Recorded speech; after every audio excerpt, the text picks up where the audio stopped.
Record.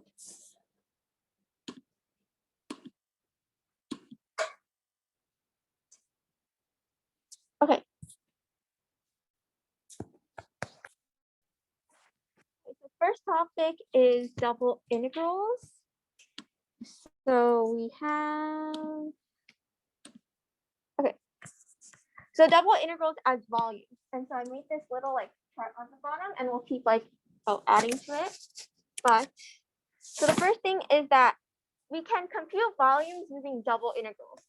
So if you have this function in terms of two variables like x and y, and specifically you have some region that is a rectangular region, so like x between two constants, y between two constants, then this double integral of your function is just the integral of, you put the y constants first, so like c, d, and the x constant, so a and b. And the order matters here. So whichever bounds you're putting in the first like integral symbol, so those are the x bounds, so you do dx first, and then you do dy. Or you can also do dy dx, but make sure that the bounds correspond to the correct order you're doing it. So it kind of goes outwards. So I have the first example here. So we want to compute this double integral where your function is this function. And your region right now is 0 to 1 for x, and then y is from 0 to 2. Okay, so we know that this is like the graph of our weird function here. So I just graphed it on Wolfram alpha. And so you can kind of imagine like you have this square purple region at the bottom, and it's kind of like making this 3D shape. And you're trying to find the volume in this 3D shape. So what you do, since this is just a rectangular region, for your bounds, you can just simply write y from 0 to 2, x from 0 to 1, and then your function. So 10 plus x squared plus 3y squared, and you're doing dy first, then dx. So since it's a rectangular region, that's all we have to do. We don't have to think about like where our lines crossing, etc. So you can just compute this integral.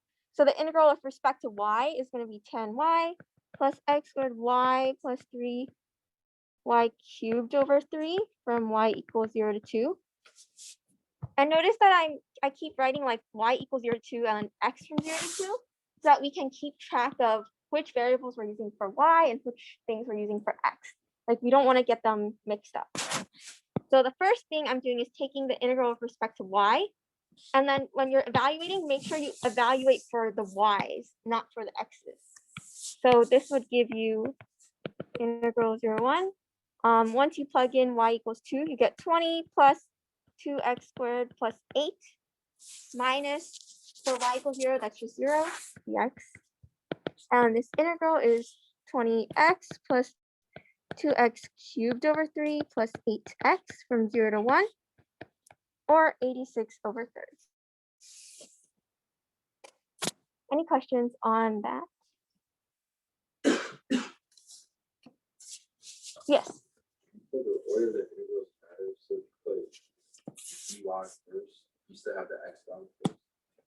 Yeah, so if you wanted to switch it, so like you wanted to do what, like the y here and the x here, then that's your function dx dy. So like whatever is your first dx, this first integral is going to be in terms of x's, or x equals something, something. Then dy, then the outer one should be y equals something to something. Oh, the inside one is the first one, yes. So it goes from like the inner, like the highlighted yellow, that goes first. And then you do the outer ones, which are in green. And if you had a third one, it would keep continuing. Any other questions on that? Okay, so then a nice feature about rectangular regions specifically is that, what if you wanted to do this double integral? So I have this double integral of xy, and y is from 0 to 1, x is from 0 to 1. So if we computed this, so I'll do it really quickly, but if we compute this, like so, equals x squared over 4 from x equals 0 to 1 equals 1/4. So we have a double integral of our function is specifically x, y. This is a nice function because what if you wrote, this is like a function in terms of x in yellow. This y, you could also consider it as like a separate function written in terms of y. So what if instead we do like x equals 0 to x, this first integral, and then we just multiply by the integrals with all the y's. Then what would happen? Well, you would get this times the y squared over 2, which gives you half times a half, and it gives you 1/4. So you see, they're both the same number. We got the same answer by splitting up our integrals. So in other words, what we did was we did the double integral of x, y, dx, dy, doesn't matter. We split up the integral. So we separated the x with its derivative term, the y with its derivative term. Or more generally, we did f of x times f of y dx dy equals, this is f of x, so all the x's together, times all the y's together. And more generally, you'll see in the practice problems is that for a rectangular, if your region is rectangular and your function can be written as like f in terms of some variable times f in some terms of another variable, like here we have x, y, then we can separate these integrals so that they're multiplying each other.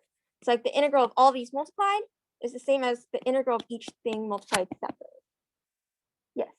And you know it's rectangular when they give you like two number bounds?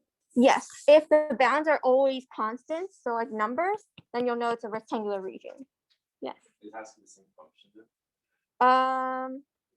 What, like this is one function. Or like so your function, it can't be like if this was, I don't know, square root of x squared plus y squared, we can't separate that as like an f of x times f of y. We have to be able to separate the function so that we have some part written in terms of just one variable, another part in terms of the other variable. Is that your question? I guess you're f of x, and f of y, but that doesn't mean they're the same. Ye- X, y. Oh, I see what you're saying. Let me. Okay. What if you had integral from, you're saying like x and then like y squared, for example, like they were two separate things. Okay, so then this is y cubed, which is x over 3 dx, which is x squared over 6, which is 1/6. Or if you have x and then y, then you have x squared over 2 1/2 y cubed. Oh, they do still work. It's not like a function, like it's just, this is symbolizing like a function in terms of some variable. Yes. So it has to be like they have to be related through multiplication. I can't do division. Yeah, it has to be multiplication. Yes. Yes. So like in this case, because we have x's and y's, this is probably like this, the boundary, like the region is a cube, or yeah, wait, x and y, like a rectangle. Okay. Yes. You can only separate those into rectangular region. Yes. This only works for a rectangular region, and we'll see another case where you can't do this. So only if you have these constants on the bounds, your function can be like written separately multiplied. Then you can do this type of like general trick. Any other questions on this? Yes. Sometimes like this thing might be like harder to integrate. So then like sometimes separating it, see how like x is easier to integrate, we just have to do x squared over 2. Whereas this, we have to keep track, oh, there's like an x and a y. So sometimes it's just easier to integrate if you separate it. Okay, so that was the like more general like rectangular region formula. But now we have a stronger form of what's called the Fubini's theorem. So this is just in general for any region. It doesn't have to be rectangular. Then you do the double integral. And again, you just keep track of, so like, this is like very complicated way of just saying that you can do an integral and do dx, dy dx, or you do dx dy. And for example, if you did dy first, your bounds, these bounds now, they don't have to be numbers. They could be things in terms of x's.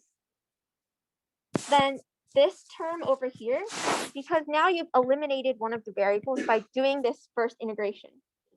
Then the second outer integral, these two numbers should be constants. So whatever is always on the outside should always be constants, because that's your, like you've eliminated all the dimensions and you're left with constants. Or case 2 is where you want to do dx then dy. Okay, so let's do an example.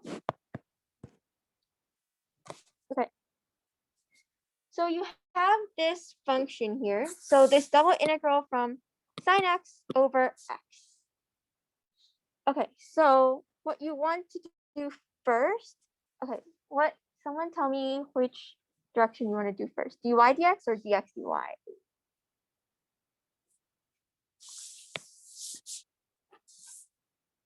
Any thoughts? Yes. dy first. Okay, let's do dy dx. So we want to do the double integral. Okay, so we want to do dy dx. And for this example, it doesn't matter which order you do first, if that's why people weren't responding, but let's just do dy dx. So the first step is that you look at this first dy. So this is dy. So we want to imagine we're crossing our region in terms of increasing y. So this is the y-axis. So we're making this line cross through our region, the orange line right now, in terms of increasing y, so like upwards. Where does this line enter? It enters where y equals 0. So that's the y equals 0 line. This line. And then it exits at this line, so the y equals x line. This tells us that, so 0, y goes from 0 to x. So our first bounds are going to be y from 0 to x. Next, we're doing dx.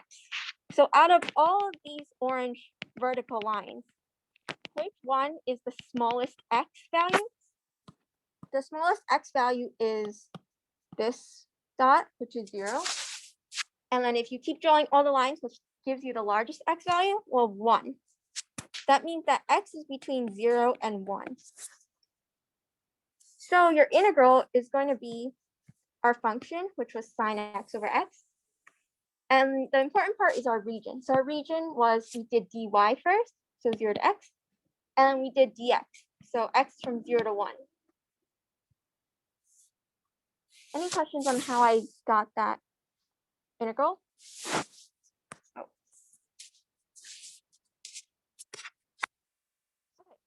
Then you can, so let me do the first step.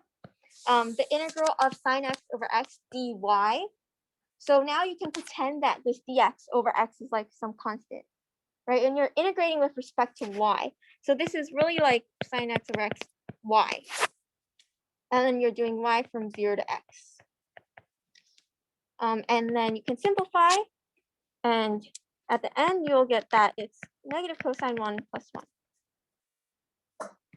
Yes. You,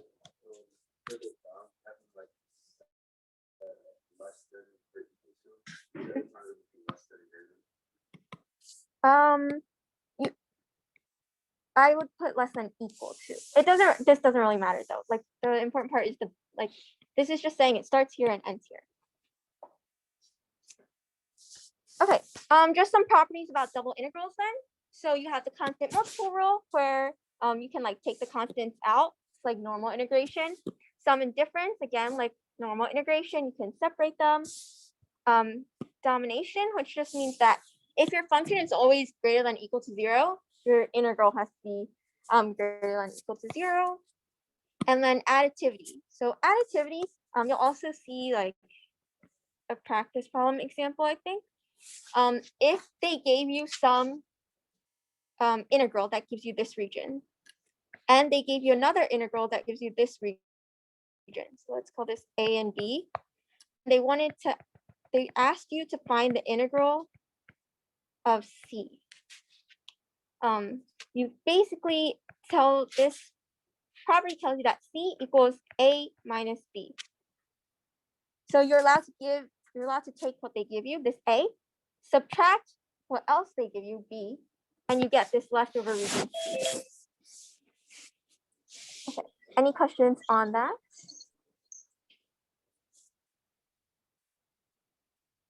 Okay, so far we've learned, now we've learned this Houdini's theorem, the stronger version. And we saw that that gives us the volume of a 3D shape. So I'm going to write double. So here we have double integral volume of the object is double integral of some region x of xy dx.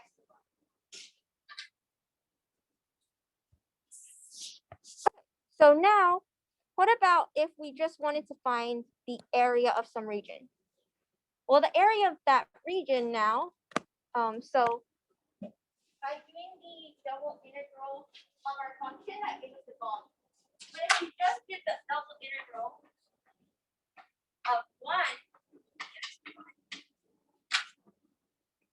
then that's like imagining your region is like flat, I guess. Or there's like, it just gives you the area of your region.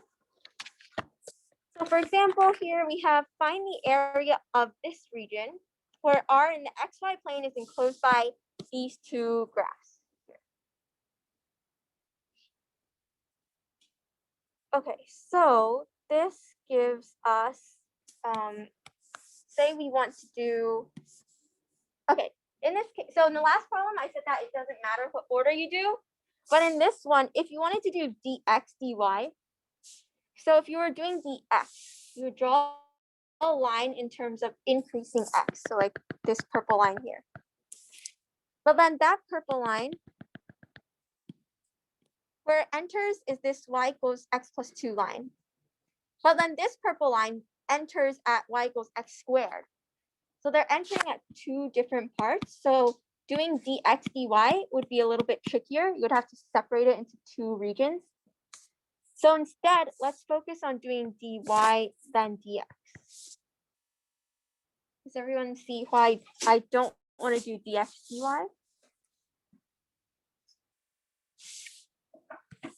Okay, so dy dx, we draw a line in terms of increasing y, which is the orange one.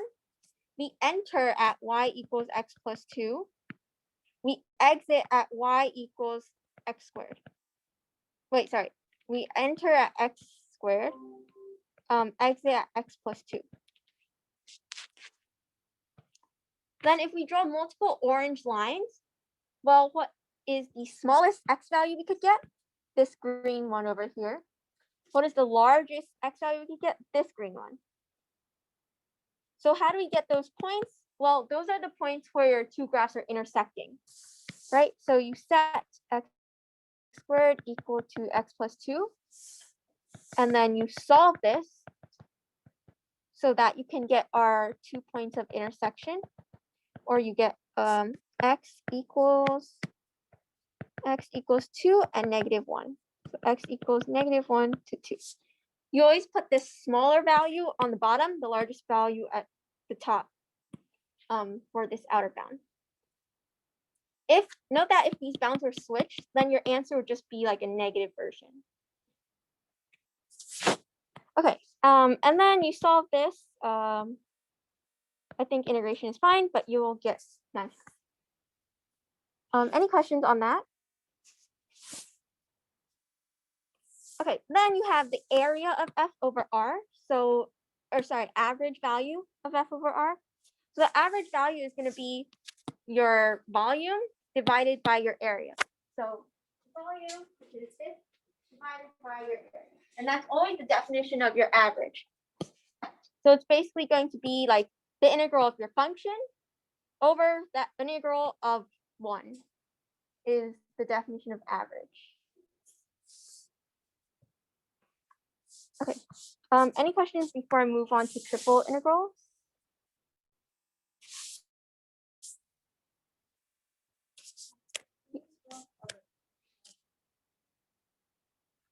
Yep.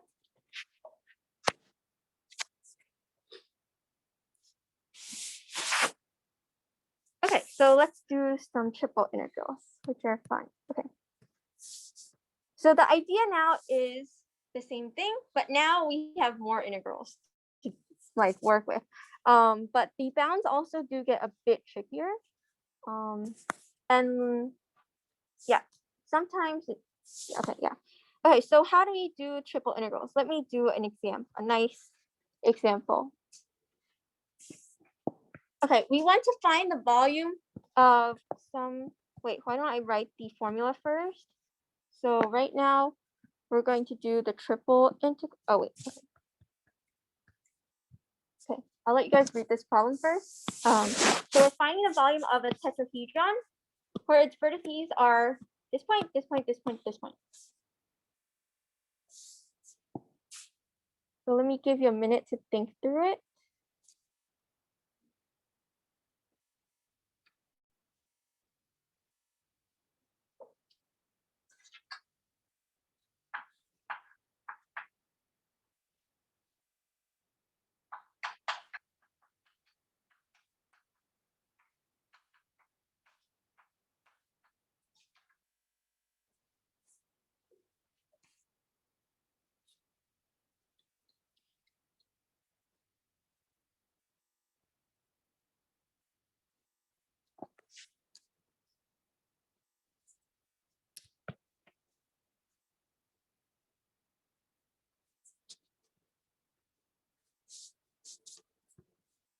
Okay, so first I'm going to draw what is this region, right? We don't know what to do without seeing what it is first.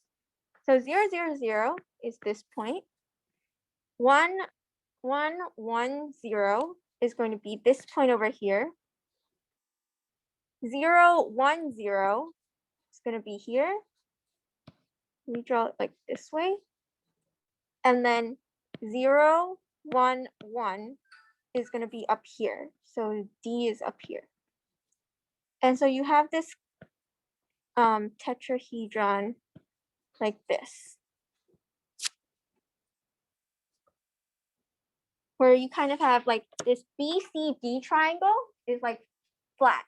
It's where y equals 1, right? So keep in mind that that's flat. And I'm going to tell you that we want to do dz, dy, dx. Let's try this order. There is another order that works, but let's try this order first. Okay. So given this, let me okay, let me do it on the board. This one on the board. So we want to do dz first. Does someone want to tell me where does, if you draw a line, increasing line in terms of the z, so let me draw this orange thing. Where does it enter? At what point should it enter?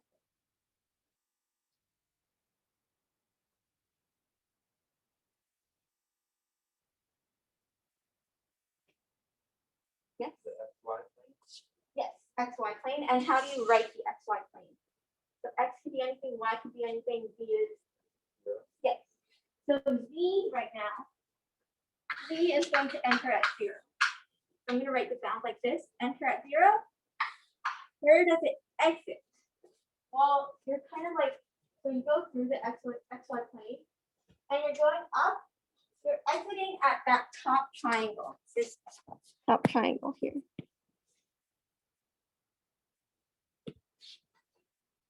We know that it has to exit at this top triangle because I said the BCD triangle, that's flat. So if you drew a line through the z-axis, you wouldn't be passing through this triangle at all. You're just passing through this left triangle. So how do you get the equation of that highlighted triangle?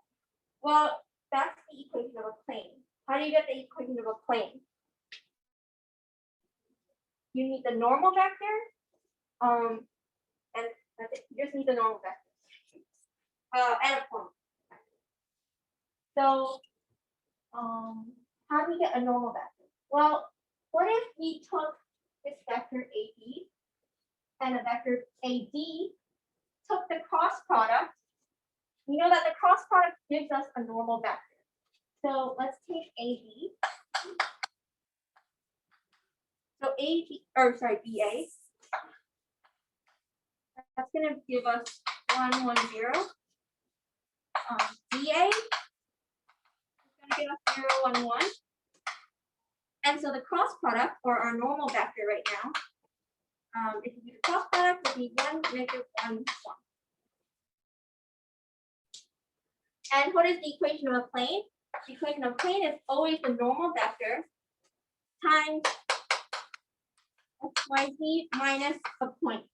So what's a nice point you can put on this plane? Well, point A is on the plane, right? A is 0, 0, 0. So that's a nice point there. And so the equation of our plane is going to be x minus, I'll write it all out, 1 times x minus 0 minus 1 times y minus 0 1 times b minus 0, which is x minus y plus b. Or because we want things in terms of, we always want like b equals something. So if we subtract x and add y, we get that z is going to be y minus. Any questions on how I got that?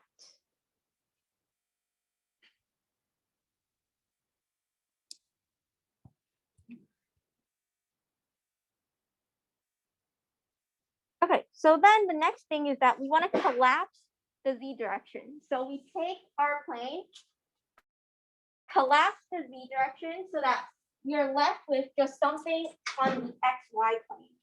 And so that something is going to be, if you imagine this as the xy plane and you collapse our triangle, you're going to be left with this triangle here. So this is like our A, this was C, this is B. And because this point is 1, 1, we know that this line is the line y equals x. So if we collapse that, we get this in the xy plane. So then we want to see, we want to do, what did I say, dy dx. So we're doing dy first, then dx. Let's draw a line. Yeah. I'm kind of having trouble like visualizing what you're doing when you say collapse. Like, where's the right angle coming from? So if we collapse the z axis, so like imagine this 3D triangle, like, and there's no point, you're like making it flat. So how does it like? Because I feel like this ACB is already in the XY plane, and you're only showing those 3. So like, can you just point to where the right angle is coming from? I'm like, the right angle is like right here. So I like drew it like crooked, but remember this point has a y value of 1. okay. This value also has a y value of 1. So technically they're kind of like horizontal. Okay, got it. Yes. Yep. Any other questions on this drawing? And if you weren't sure also, you could always, so if we know that it has to be A, B, and C on this plane. Well, A, if you just get rid of the Z point, you're left with 0, 0, which I graphed. B, you're left with 1, 1, which I graphed.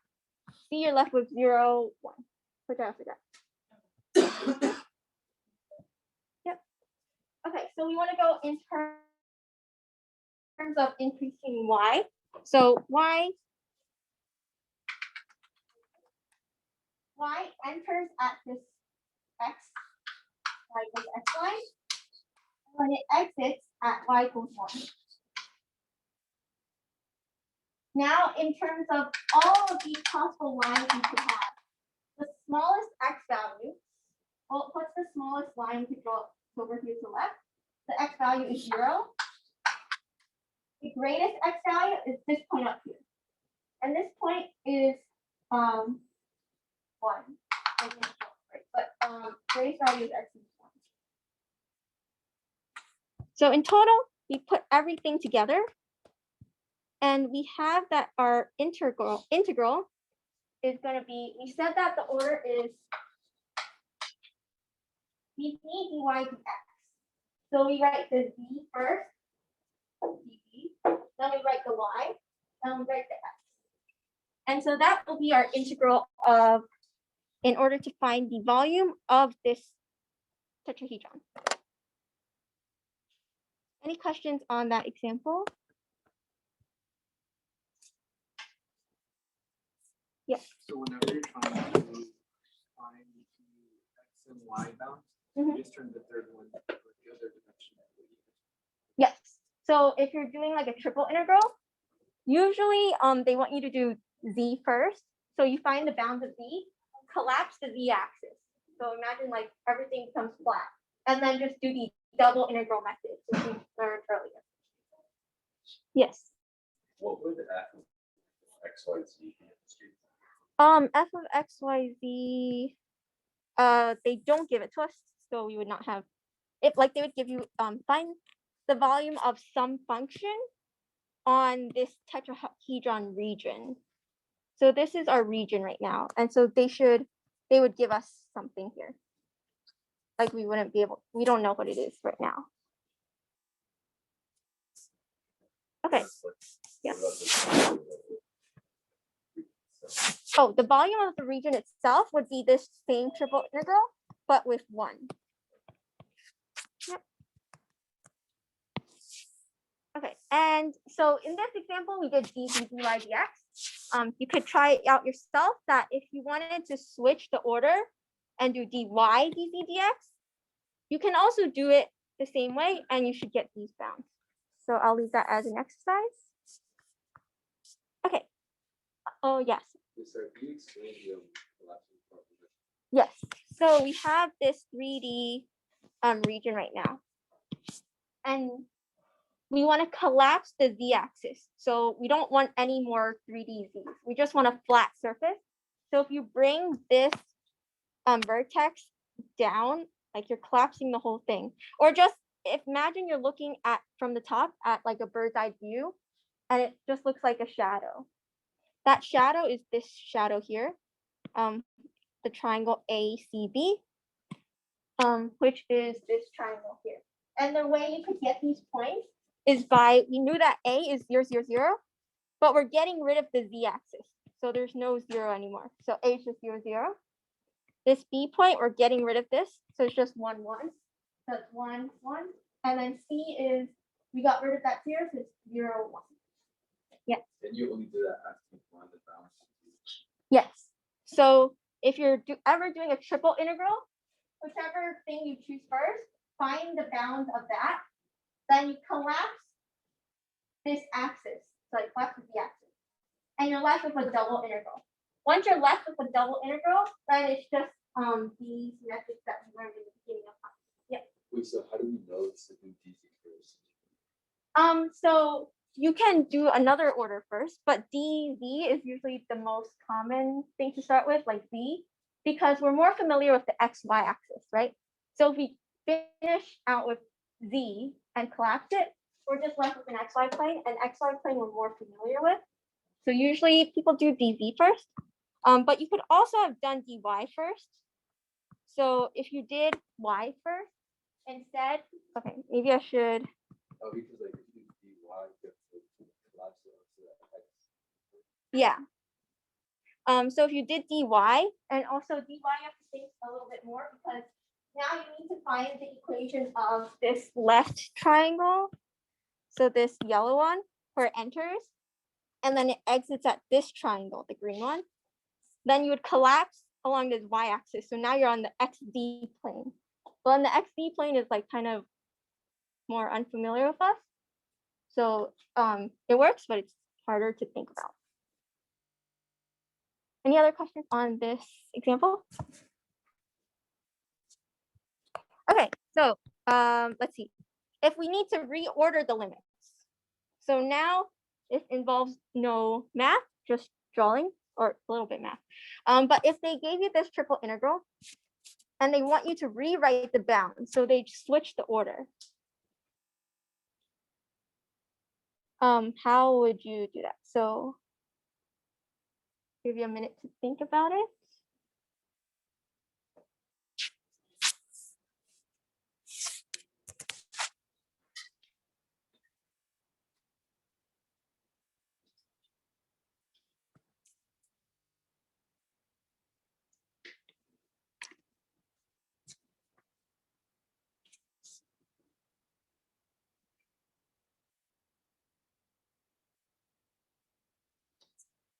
I would suggest first drawing it out first.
Okay, does anyone have an idea for what the region should look like? Did anyone draw it out yet? You have an idea?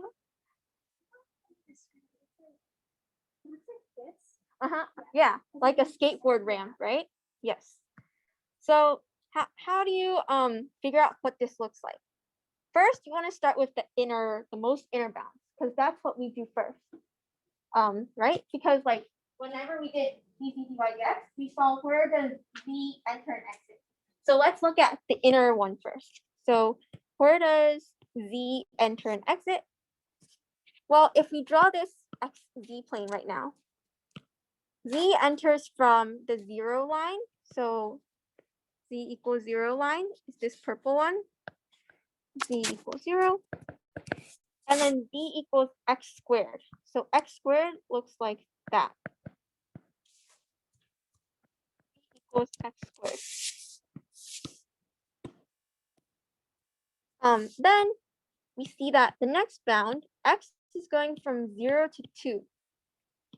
So if we're just looking at this like part, like double integral kind of, x should go from 0 to 2. Let's draw this green line. So right now, just in the xz plane, this is kind of like our region. Then we extend it to dy. So y is from 0 to 1. So let's draw the xz plane again. So this is our xz plane. Let me make it in purple. xz, right? This is our region. I just transferred it into this 3D area. And then they tell us that y goes from 0 to 1. So y goes from 0 to 1. So you take this region in the xy plane and you move it in the y direction from 0 to 1. So it moves all the way to y equals 0 to 1. So it kind of looks like this thing, this like skateboard ramp thing.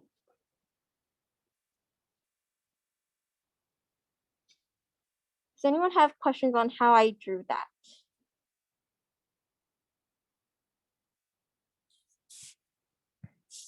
Okay, and the question is asking for the x, dy, dz.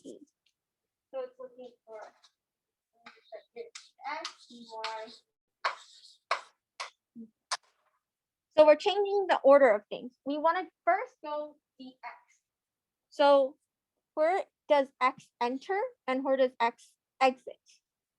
Well, if you draw a line in terms of increasing x, so this orange one right now, we enter at this highlighted part. What is that line? Well, that is the line or the plane x equals square root z. Because we were given that that is z equals x squared, but we want to write x equals something. So if we square root both sides, we get x equals plus minus z. Because this is in the positive quadrant, like everything's positive, we choose x is square root z. So we enter at x equals square root z. We exit at this highlighted green plane, this straight like horizontal plane, which is x equals 2.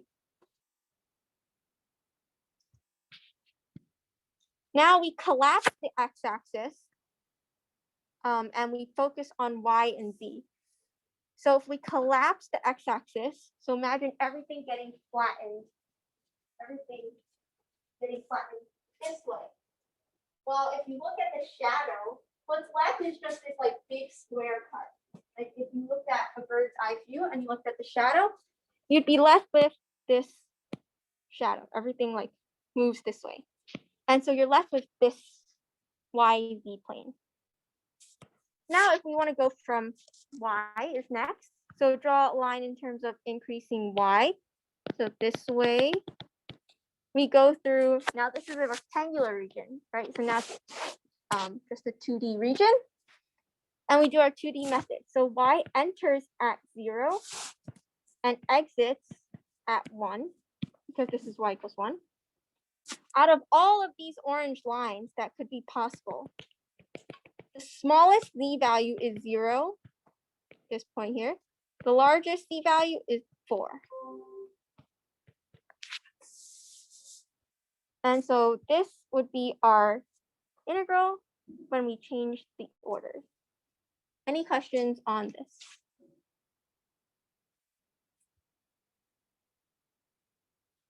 Where are we getting the 1 from the y? Y is going, if you look at the YZ plane, this orange line enters at y equals 0, exits at y equals 1. Yeah. You also do dy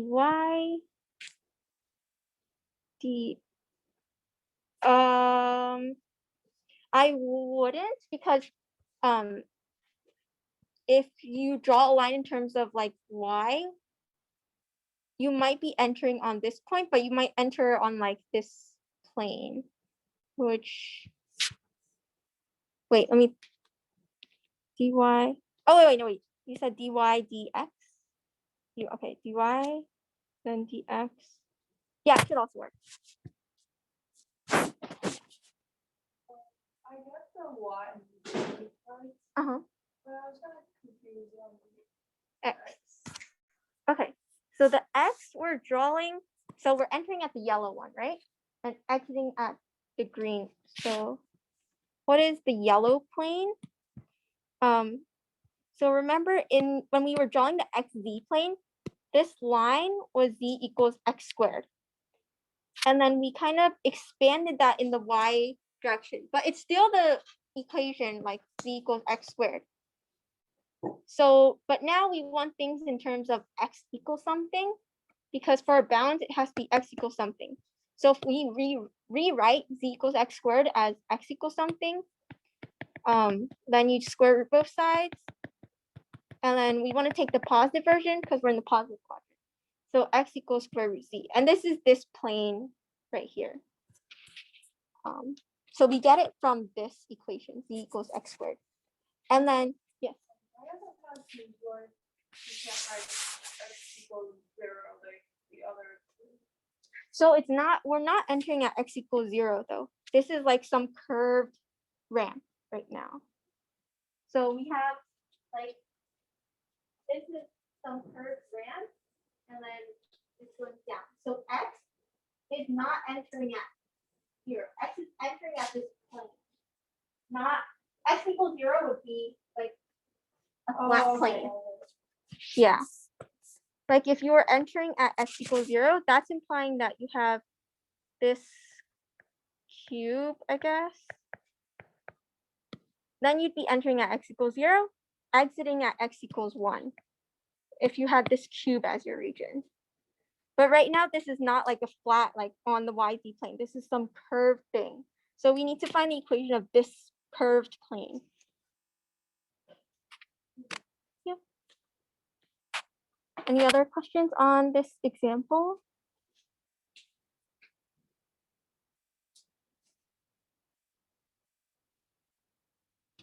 Okay, let's do another example. So you have this solid region D in space, and they give you these cutouts. So these like shadows, once you like get rid of one of the axes, so they give you like the XY shadow, the XZ shadow, the YZ shadow. And you want to find the volume of the solid made by these cutouts. So I'll give you like 30 seconds. Think about what the 3D drawing should be. What will this look like?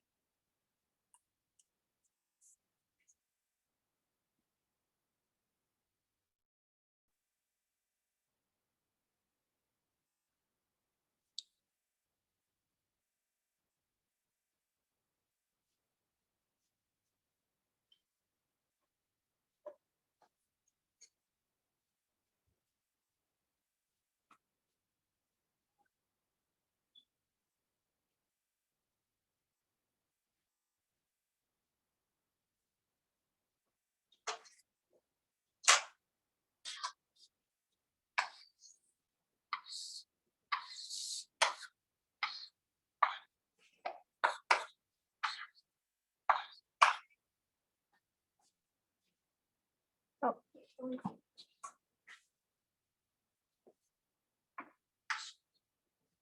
Okay, does anyone have thoughts on what the 3D region would look like? Like just describe it.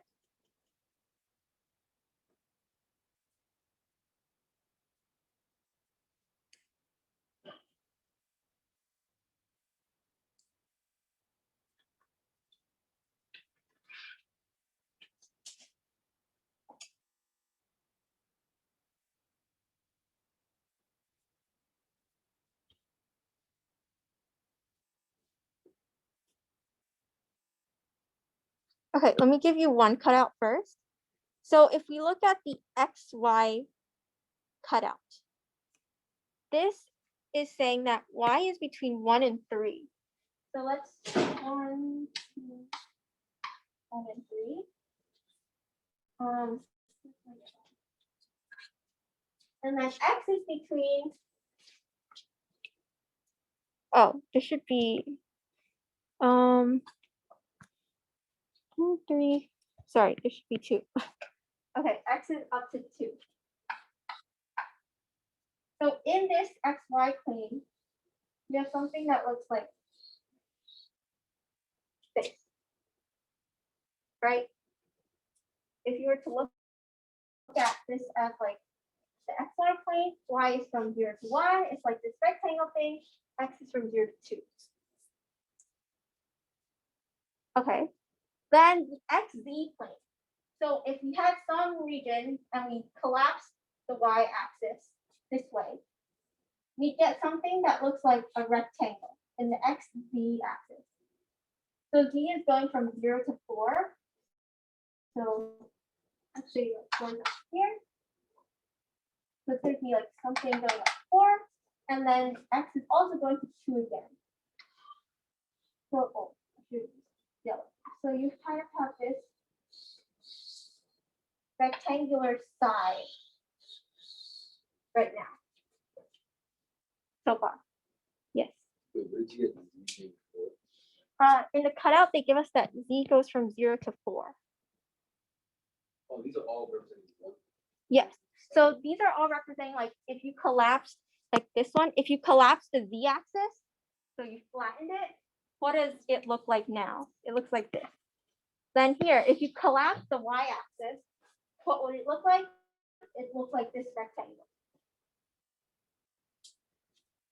Okay, so then the third one we have in the YZ plane. So now we're imagining if you collapse the z-axis or x-axis, so you flattened everything, it should look like a U shape. So it should give you a U shape. So really what this is kind of like, it looks like a dog house thing. Looks like this. Right? If we collapse it, we get this rectangle. This way we get these small rectangles. This way you get the like U shape. So yeah, it's like a doghouse or like a tunnel. Any questions on how I drew that?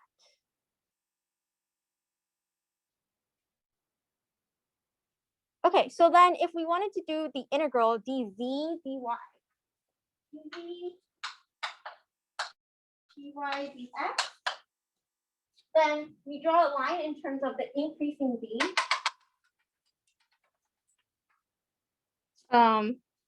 So z enters at z equals 0 because this is the xy plane. So z enters at 0, and it exits at this circular top. What is that circular top? Well, the third cutout gave us this. It gave us that this line is z equals 16 minus 4y squared minus 12. So we just use that as our upper bound. 16 minus 4y squared minus 12. Now, if we collapse the z-axis, we're just left with the xy plane. And now this is a 2D region. So we look at, well, what if we do y first? So we draw a line in terms of increasing y, this orange line here. Y enters at 1 and exits at 3. Out of all of those lines, what's the smallest x? 0. The greatest x is 2. The smallest x is 0. Oh. Greatest x is 2. And if we wanted to just find the volume of this solid, we do the triple integral, specifically where our input is 1. So no function here, it's just 1. You evaluate it and you'll get that this volume is 32 over 3. Any questions about this problem?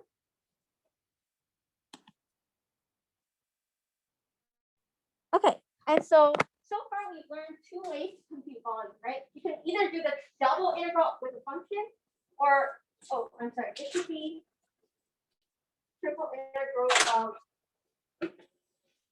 1. The y dt. And if you wanted to do the triple integral of your function, so that's y dt, that's like the volume of some like 40 thing. So volume of 3D object, you could either do double integral with different function or triple integral with 1. And then the double integral of 1 will give you 1 dimension lower, which is the area. And so that's our little chart summary. And then you can also do the average value with your volume over some like space. Remember, average is always your integral of the function divided by the integral of 1. So integral of function is that. What is the triple integral with 1 as your input? That's the volume. And in general, let's see, do I write in general? If you wanted to do, like if they ask you, what is the average value of the function over some 4D regular solid? So I said that you'd probably do like a quadruple integral of some function, right? X, Y, Z, W, whatever, over the quadruple integral of 1, dx, dy, dz, dw. But I'm going to say that to find this integral, can anyone think of a shortcut geometrically of what this should give you technically? Like instead of actually computing this whole integral of 1, that takes a long time. But is there, yes. Yeah, so it's just the volume of whatever your 4D solid is. So like if they gave you each of the sides is like, I don't know, 2, like length 2, length 1, length 2, length 1, then the volume is just 2 times 1 times 2 times 1, which is 4. So instead of actually computing out the integral, sometimes it might be worth it to see what it looks like geometrically and see if that volume you can just find like a normal volume. Yes. Can you also do the strategy you talked about in the beginning where it's like integral?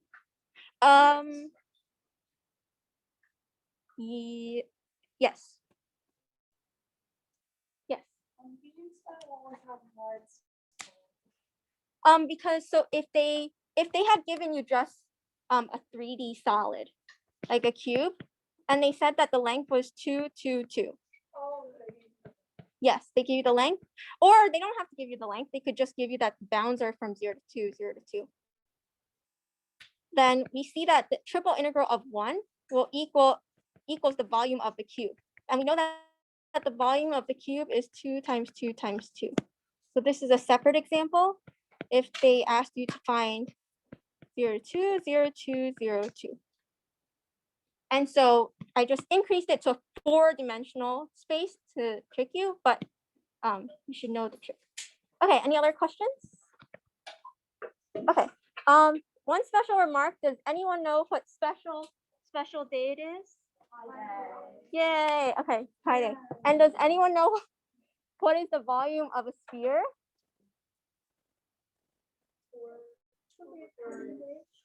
Yeah, pi r cubed.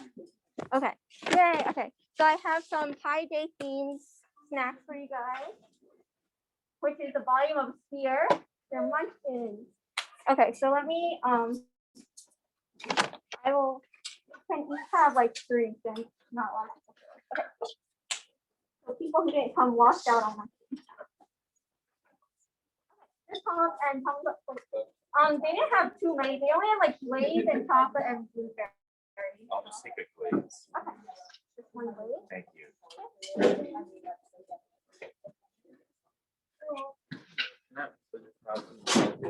Yep, this one. Yeah. So are we gonna have to do like integration this week? Or Oh, like mostly simple? I think simple integration is okay. Okay. Good. I play this one. Yeah, I like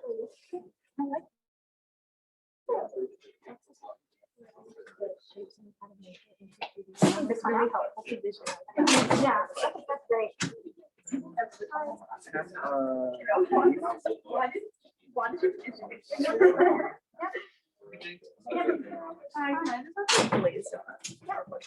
Thank you so much. Have a great day. Hello. I got my chocolate, please. Yep. Thank you very much. That can take more than one. I got down, please. Yep. Thank you.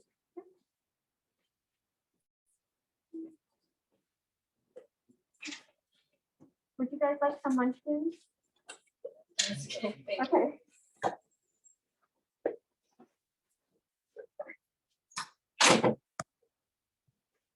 Oh, I should have stopped the recording. Whoops.